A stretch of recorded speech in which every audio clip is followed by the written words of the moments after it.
m'appelle John Frassan. Ça fait 7 ans que je suis chez Komatsu et je suis responsable du service sud SAV.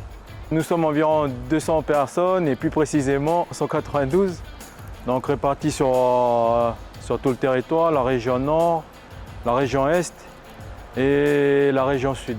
Du coup, l'essentiel de nos missions vont se porter par rapport surtout aux besoins du client pour sa production dans le domaine d'une maintenance curative lorsqu'il y a une casse et dans le domaine également sur la maintenance préventive, donc prévenir les casses.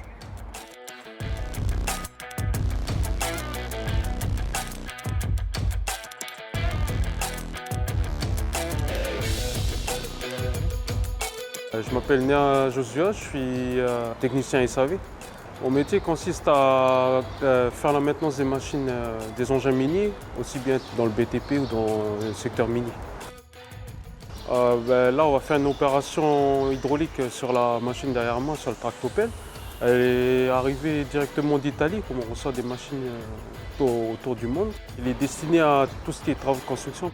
Nous, chez nous, on a pour politique de déjà bien baliser la machine, bien prévenir les personnes aux alentours qu'on va travailler sur cette machine. On va travailler sur un engin, sur un système hydraulique qui est notamment sous pression. On va le mettre en sécurité, on va consigner la machine, isoler toutes les formes d'énergie résiduelles. Et une fois ça, on va commencer à mettre toutes les mesures de prévention pour éviter les déversements d'huile, tout ça. Vérifier si on a les bons outils déjà. Et après, on va pouvoir attaquer l'intervention. On va déconnecter l'alimentation en huile du vérin hydraulique, ouvrir les flexibles, vidanger un petit peu le vérin, tout ça, puis remonter, puis faire les tests. Les connaissances un peu requises, c'est qu'il faut prendre conscience que c'est des grosses machines, qu'on a pas mal de dangers. Les machines sont surdimensionnées, les poids sont multipliés comparé à la mécanique automobile. Il faut vraiment prendre conscience que on ne peut pas faire confiance à la machine ou à la mécanique directement.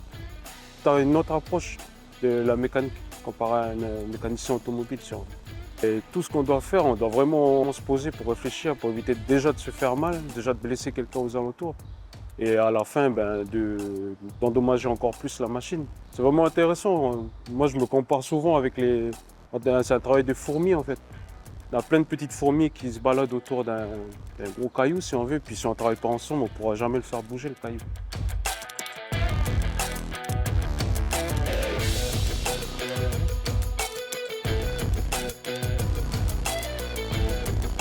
Dans ce milieu-là, il y a beaucoup de travail. Il y a plusieurs services, plusieurs secteurs où on peut se former en interne, également chez Komatsu.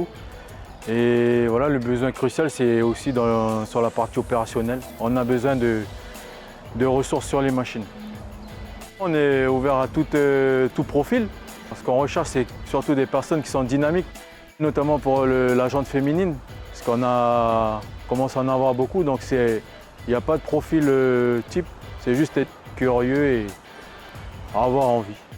Pour les jeunes qui veulent rentrer dans le secteur, pas qu'ils aient peur de bosser, c'est tout. Mais je ne vais pas dire que c'est un travail facile. Il faut être intéressé, quoi. Si tu te lèves le matin avec le sourire, déjà tu sais que ta journée va bien se passer.